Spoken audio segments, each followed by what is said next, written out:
Well, it's a nice gloomy fall day, and admittedly I've been kind of under the weather lately. This change of seasons has finally caught up with me here, so don't feel very good. Don't think I'm going to finish this project tonight, but let's just get started here and just see what we have to do to swap out this steel cable for the synthetic.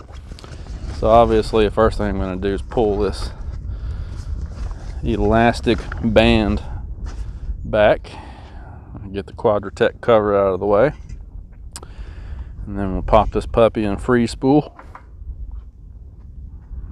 start pulling it out. Now these Harbor Freight winches, at least this one, had 65 feet of cable on it supposedly, so I backed the truck in. I think I can go all the way over to the fence there and get this thing wound all the way out. But before I do that, I'm gonna go get some gloves on. Even though this is a brand new cable, they can and sometimes do wear your hands out.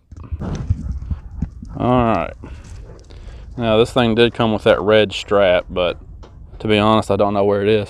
So we're just gonna do it this way. Oh, and something else I noticed while I'm thinking about this, I don't know if you can see up in there, but it's kind of turned into a little bit of a rat's nest already. This spring-loaded bar back there on this particular winch is supposed to prevent that from happening. But the first time I used this winch, it kind of got all rat nested up and went haywire on me anyhow. So that thing doesn't work very good. The thing that irritates me is that, you know, I got a good deal on this winch on the Labor Day sale.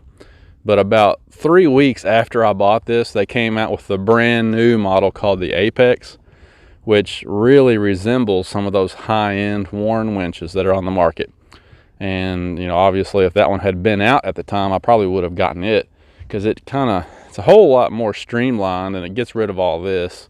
You know, it's visually a lot more pleasing, and it's kind of a nicer, more premium winch. But anyway, it is what it is. So because this thing is already a rat's nest, I'm gonna have to put the camera down and use two hands on it apparently. Okay, so I finally got the cable unspooled, and it looks like that the method that they've used on this Harbor Freight winch is just a set screw. So they've got a hole in the drum that they push the cable through, and then they just screw in a set screw to hold it in place.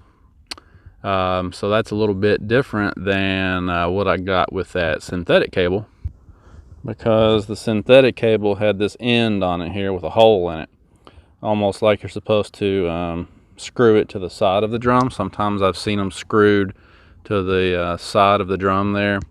I'm wondering if I could just screw it in right there. I wonder if that would be safe. I'm gonna have to maybe do a little research on that and just make sure, but shouldn't be too difficult to figure this out. The question I have is, can I get that whole 95 feet on that drum? You know, it came with 65 feet of the steel cable. I've heard a couple people say they tried to put 100 feet on these things and it didn't quite fit, and they ended up having to trim some of their synthetic cable, which I really would hate to do. But I don't know, I might try it. I guess if you spooled it on there properly, you might be able to get it to go. I don't know. Let's see. Okay, just for the record, that was a 4mm Allen head or hex head socket is what I ended up using on that set screw on this Harbor Freight winch. Obviously they're all going to be different, but if you've got one of these, 4mm is what you're going to need. Okay, so I think I took this set screw out. I think my game plan is going to be to find a shallow short little screw, bolt, whatever you want to call it, that has the same thread pattern as that, obviously. Something with a button cap head or something like that, that I can put back in its place there. And then on my new synthetic cable, I'll just drill that hole out, because that hole's a little bit smaller than the set screw. So I can just drill that out to be a little bigger, no problem. And then I'll just bolt it straight to there. That'll be the simplest thing to do. They also have another set screw over here, I guess, in case you lose that one or booger it up. But yeah, I'll have to run to the hardware store and get a bolt, and then we'll bolt this thing on and finish this job up. So since we can't do anything else with that at the moment, let's go ahead and get this roller fair lead off here, and then I want to put all that stuff on the scales and see how much weight we are. All right, so I'm still going to 17.5 on here. I got my aluminum Haas fair lead that I ordered off of Amazon, just an inexpensive one, but it had good reviews. So let's see what it weighs. Feels like it weighs nothing, maybe a pound, about 1.5 pounds. So we already weighed the synthetic cable. It was around 4 pounds, and this is around 1.5 pounds. So figure about 5.5 pounds or so for both of them. Now let's go get that steel cable and the roller fair lead, see what we got. Of course, this is the non-scientific way to do things. I'm going to hold this roller fair lead. 227. So about 10 pounds. This thing weighs about 10 pounds all by itself. Interesting. So just the roller fair lead alone weighs almost double what this fair lead and the cable combined weigh. It's going to be interesting to see what the steel. So that's the bad thing about this time of year is, man, it gets dark quick, and unfortunately we're going to lose daylight saving time this weekend, so it's going to be even worse. So I'm going to have to finish this up tomorrow, but I did get a chance to put the steel cable on the scales, and the steel cable is 17.5 pounds. And remember, this is only 65 feet of cable, so if you had 90 feet of this stuff, you know, that's how you get up into like 20-25 pound range. But with all of the, you know, the steel cable and the roller fair lead combined, I'm at about 27.5 pounds, and the synthetic stuff over there that's going on hopefully tomorrow was around 5.5 pounds. So, you know, I'm going to shed a little over 20 pounds, like 21-22 pounds of weight is what I'm going to shed doing this. But of course, the more important thing is the safety factor, because this stuff is going to be so much safer. And I also picked up one of these soft shackles, which also is going to be a lot safer. So I'm trying to eliminate all of the steel and metal parts from this operation. So if anything snaps when we're using this thing out on the road during a snowstorm or on the trail or whatever, hopefully we won't have to worry about anybody getting injured.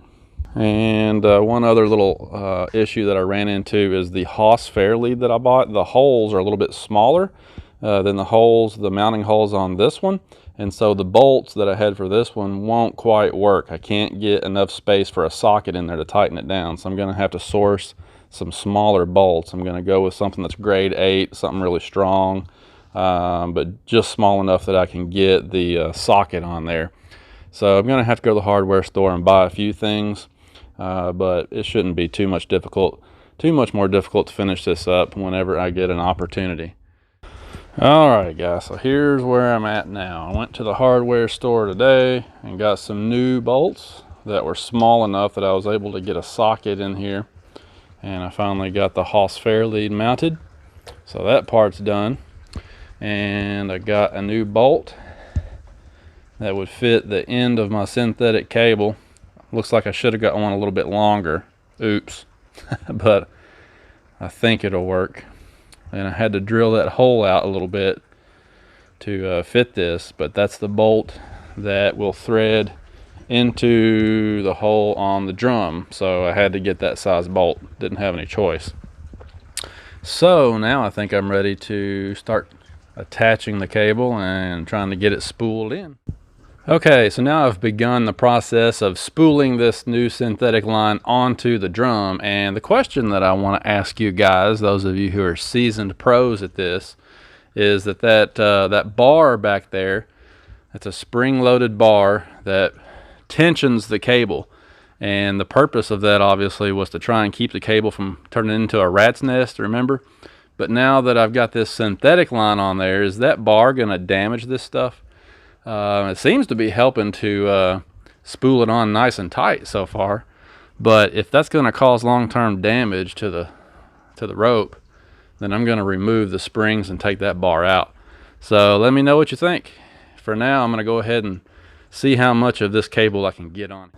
All right, well, I got it all on there. 100 feet of 3/8 synthetic cable spooled right onto this Badland winch just fine. That bar back there actually I think kind of helped a little bit, because you can see how close it is I mean, if I had another 20 or 30 feet of line, I wouldn't have been able to get it on there, I don't think. It was really close, but it did work.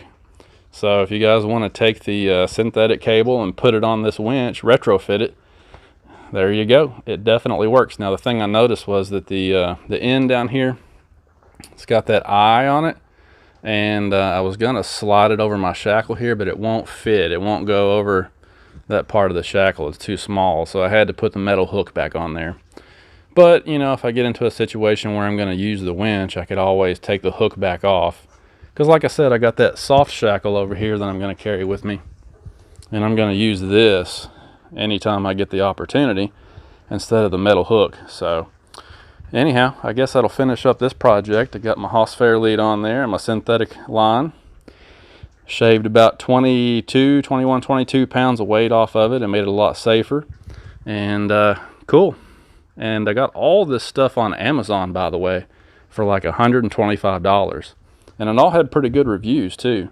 The soft shackle, the Fairlead, and the cable, line, rope, whatever you want to call it. 125 bucks or so for all of it. Not bad at all. All right, guys, thanks for watching another video. We'll talk to you later.